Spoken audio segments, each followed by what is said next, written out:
Okay, good morning. Welcome to our Erev Shabbat, Friday Parashat class, and Chodesh Tov as well. Chodesh Iyar Tov, Parashiyot, double Parashiyot, Tazriya-Tahor, as we call in our tradition, Tahor. Tazriya-Tahor, purity. Today's question is, what exactly can't we speak about? And the Mesorah has a traditional way as looking at him. The Torah Shebe'al Peh Hachamim have developed a perspective as to this, so to speak, leper, this person who's contracted the disease of Mesorah, what he's guilty of, and the fact that he is certainly not just coincidentally contracting this disease. As the Rambam explains in the last halakha of the laws of Mesorah, that this is not just a natural disease contracted in a natural way. He calls this a nes vafele, the Rambam says. This is an incredibly, so to speak, unnatural or even miraculous, he says, at a certain level, occurrence that occurred to someone, especially from the nation of Israel, that Kadosh Baruch Hu has designed a certain consequence, explains the Rambam, for the iniquity, for the wrongdoing, for the verbal sin of speaking Lashon Hara. He says explicitly. And of course, the Rambam has source. The source of the Rambam is the Gemara in Masechet Arachim in a few different places. Resh Lakish says, "My dichtiv," the beginning of the second parasha, Zot tiyeh Torah HaMesorah. This is the Torah or the procedure of the person who contracted Sarat. Of course, the introduction to the Korbanot procedure and protocol in the Beit HaMikdash to purify him. But to that answers Resh Lakish in the Gemara. What do you mean Torah HaMesorah? Zot tiyeh Torato shel Mosi Shem Ra. This is an acronym the Hachamim understood from the Mesorah word. This acronym, which includes 3 different words and meaning Torah HaMesorah. This is the law book regarding the consequences for a Mosi Shem Ra, which is more than a slanderer, of course. Lashon Hara is true derogatory information, and Mosi Shem Ra is even worse. It's false derogatory information. So in any case, you see from that Gemara that this is what Hachamim understand to be the main wrongdoing, which causes this unusual, as the Rambam says, unnatural disease, which occurs to someone who speaks Lashon Hara. Now, you can mention, of course, that the Gemara on the next Amud, Amar Rabbi Yochanan, says there's actually 7 different wrongdoings for which Niga'im in general, which includes the 5 types of blemishes and Misara'at diseases on your body, 1 on your clothing and 1 on your house. And there the Gemara lists 7 different types of sinful behavior, which can cause this sara'at, but chief among them is Lashon Hara, as I said, mentioned elsewhere independently by the Gemara, mentioned by the Rambam, mentioned by many, many different commentators and Mefarshim since. And that is, you can say, maybe the primary cause of this sara'at. But what's so interesting is that the Rambam himself, who speaks of Lashon Hara as being the cause of Sara'at, of course, brings us to the source in the Torah, which is towards the end of Parashat Ki Teseh, which warns as a mizvat lo ta'aseh, hishamed lachem b'nega hasara. There's a negative commandment with one trying to remove in an unnatural way the sarat, some type of surgical, whether it's a medically prescribed or rudimentary layman's surgical procedure to try to remove his blemish of sara'at. It's the actual law ta'aseh. The Torah warns us against doing so because Kadosh Baruch Hu, as Rambam explains, an unnatural disease as a consequence of the wrongdoing that you did, wants you to go through the process. So the Torah says, I warn you, don't do that. And in the next pasuk, not coincidentally, the Torah says, Zachor et asher asa Adonai Elohecha leMiriam baderech v'sedechem min Mitzrayim. Remember what Hashem did to Miriam when you left Egypt or when you were in the Midbar. Now, the way we would immediately understand that juxtaposition, non-coincidental, based on the sources, and based on what the Rambam just said, is that remember that Miriam spoke Lashon Hara about her brother Moshe Rabbeinu, and because of that, she contracted, of course, Sara'at in Parashat Baha'alotecha, in that famous story. She was kashelek, she was like white as snow because of her Sara'at. Moshe Rabbeinu prayed for her, of course. They waited 7 days as the minimum amount of healing days, so to speak, until the camp, until all the Am Yisrael stalled their journey until she was purified. And so it seemed very simply that Torah says, one hand, don't mess with the Sara'at blemish, and then remember what Hashem did to Miriam. Remember what happens to you as a consequence of Lashon Hara, that you'll contract Sara'at. That seems to be the simple way of resolving or formulating this juxtaposition. And yet, the very same Rambam explains, after he says, well, Lashon Hara, the consequence of Sara'at, he says, because remember, even the great Miriam, who loved her brother very much, who was a prophetess, of course, he was a great woman, and he says, who didn't even speak Lashon Hara, but just made a big error in trying to compare Moshe to the other average, so to speak, prophets. How curious. The Rambam just said that the consequence for Lashon Hara is Sarah. And now he says that the Torah warns us about contracting Sarah, uses Miriam as the example. This is the paradigm for the guilty person who receives Sarah, and he goes out of his way to say that she didn't speak Lashon Hara. Rather, she made a mistake. She spoke too quick, let's say. She didn't maybe think out her words enough. She was a bit impulsive, you can say. She was reactionary, but not Lashon Hara. In other words, it wasn't necessarily derogatory information, at least relatively speaking. That's what Rambam is trying to say. How exactly do we deal with this? I thought Lashon Hara is it. He said it's it. Now, if you take that, we can develop that problem a little further. Let's exacerbate that.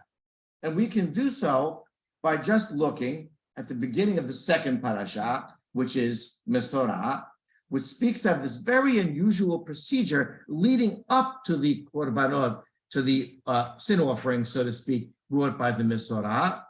And that is that the Torah commands, after the procedure of the Kohen Gadol, bringing the Mesorah through this analysis period of time until he determines that the blemish has ended. Pasuk in the beginning of the parasha, which is Perek Yudalad, chapter 14, Pasuk Dalad, verse 4, V'siva Kohen v'lakach l'mitaher sheteh sipurim hayot tehorot v'es erez u'shni tolat v'ezov. The Kohen command the person becoming the mitaher, the person becoming pure, which is the Mesorah, and he must bring 2 live birds, a cedar wood, a crimson thread, and a piece of the hyssop tree, the hyssop plant. And it goes through this unusual procedure. He kills one bird, and then the blood's in the bucket, and then he dips the other bird along with the cedar wood and the hyssop tree and the crimson thread, and he sprinkles it on the Mesorah. It's a very peculiar procedure, of course, prescribed by the Torah. But why the birds? right? What do the birds have to do with anything? And we know that, like the sin offering of the sotah, everything in the sin offering is supposed to be symbolic. It's supposed to be a subliminal message to the sinner that it becomes ingrained in him. This is what you did, and for this you're atoning. Now the Gemara on the same daf in Masechet Arachim addresses these two birds. Amar Rabbi Yeshua ben Levi, why is this so different than all other types of sin offerings? They have to bring two live birds, and only one of them becomes a korban. Answers the Amorah, the Gemara, Amar HaKadosh Baruch Hu asa maaseh patit, v'fichach amrat Torah, v'bi korban patit. He was guilty of an act of patit. What does patit mean? So there, as she explains, it's a lashon. The term, the root is can be tracked to something that means call, voice. He was guilty of certain type of verbiage. Yoseh b'hashai, in secret. He spoke, right? You see other places that Hakamim use the word, not patit, but mitpatet. And that he was just chirping like a bird. He chirped like a bird, and therefore he has to be the korban of a chirping bird, a bird who makes noise. Now, what lesson is he supposed to glean from that? Really, if he was trying to teach you about lashon hara, right? It should have been that you bring something that symbolizes causing harm. Maybe, I don't know, bring a more aggressive animal, right? And something that did harm to someone else that will symbolize what you did. But just bring birds that chirp a lot, that speak. Again, the formula prescribed by the Torah is symbolically reminding the Mesorah what he did does not allude to lashon hara, but just regular communication, plain old talking, right? And we know that one of the steps going through his procedure, his weeks of purification, is that the Mesorah is outside of the camp, and he puts a covering over his mouth, puts a covering over his mouth and face. Again, so to speak, muffling regular verbiage, just muffling his speech. So how did we get from Hachamim being so sure that Rambam afterwards stating definitively that lashon hara is the causation, and then when we really dig into the source, right, both in the Gemara and from the actual Pesukim in the Torah about the birds, and the Rambam himself almost seems to contradict himself, we see that the paradigm for this, it's just about talking. And here, I believe, is the incredibly profound message that the Torah wants to offer us about how simple communication ends up, and from where does it emanate? From where does it come? And this is something we mentioned this morning in our halakha, which is, and appropriately we speak about Pirkei Avot, of course, we read and we study Pirkei Avot, the chapters of the fathers, in between Pesach and Shavuot. At the end of the first chapter in Pirkei Avot, this is Rabban Shimon Beno, the son of Rabban Gamliel. We know as the first Rabban Shimon Ben Gamliel says, and this is a chock full statement he makes. He says, I grew up among the scholars, and the best mode of behavior that I learned that a person can have is silence. Right, that study is for action. And then finally he says, whoever abundantly speaks brings sin. And we're told that he bases his statement on the pasuk in Mishleh by Shlomo HaMelech, which is Berov Devarim Lo Yihdal Pesha, which means in a multitude, an abundant communication, a lot of talk, excessive verbiage, Lo Yihdal Pesha. It's impossible not to sin. It's absolutely impossible not to sin. The Rambam here on this phrase, whoever is abundant with words, with communication, brings sin. he speaks of 4 different categories of speech. One's called misvah, one's called isur, obviously the obvious sinful types of speech. One's called mutar or heter, things you have no choice to make a living. You got to speak about business. And one's called ma'us, disgusting. Ma'us, disgusting. Which one do you think he calls disgusting? Cursing? Perhaps lashon hara? Absolutely not. That's in the isur category. What we would call in our Arabic background, haki balaj, just chewing the fat, just speaking about nonsense. He calls that ma'us, disgusting, because that is the mother of them all, he explains. That's what leads to all the other sinful talk.